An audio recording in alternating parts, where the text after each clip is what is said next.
The stranger came late November, one stormy night. He was walking from the railway station and carrying a little black doctor's bag in his gloved hand. He was wrapped up from head to foot, and the brim of his soft felt hat hid every inch of his face. He staggered into the Elks Inn, more dead than alive. He could be not of this world, if you know what I mean. A boogeyman. And she's calling him a lunatic. There was plenty of guessing going on back then. Everybody had crazy ideas. And they didn't know. See, they weren't witness to it like I was. Take the time, Mr. Crosby, our local preacher, a Presbyterian, thought he'd be smart and invited himself up to the stranger's door one day and knocked and invited himself in. Well, I don't know what went on up there, but a minute later I heard him cry out. And down he came, faces white as snow, not a word out of him, running to the front door.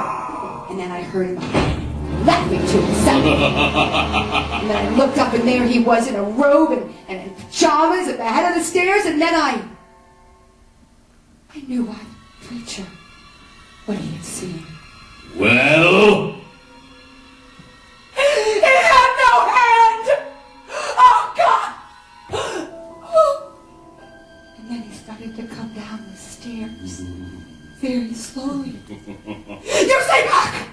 You get in your room and you stay there! Oh, you want to see up my empty sleeve? That idiot preacher wanted to see, too. All right. See? Nothing up my sleeve! And then he raised his sleeve up to my face and I felt something. It was exactly like a finger and a thumb. And it nipped my nose. The boogeyman! We're not safe. No one is safe. Here comes the sheriff. The sheriff, do your duty. Sheriff got there. He's got no head. No arms. Nobody. Invisible, huh? And there's no such thing. Oh, well, in that case I do rest my case, eh? Look, I'm just a human being. Solid. Needing food and drink and... needing covering as well, yes.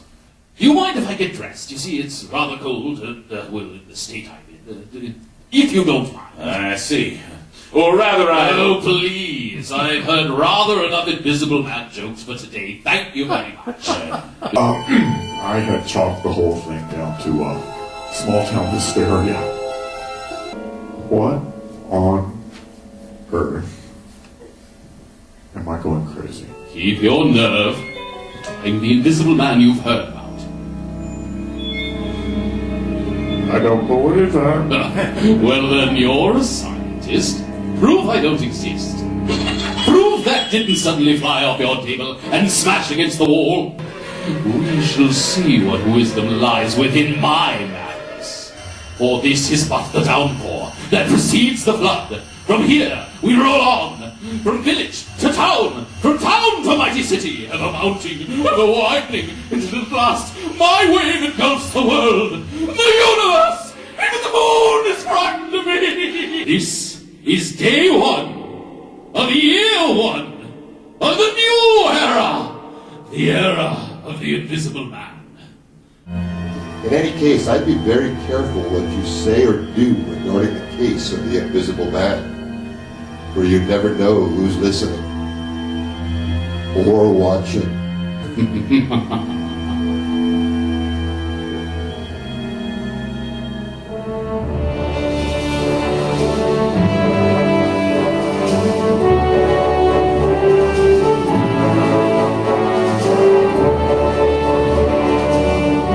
Was he seeing things?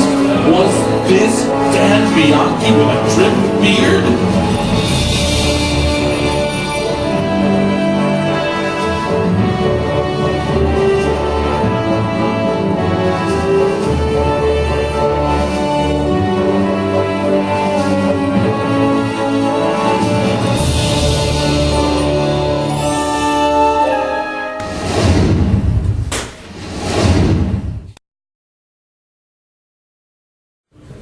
Stephanie, how did it go?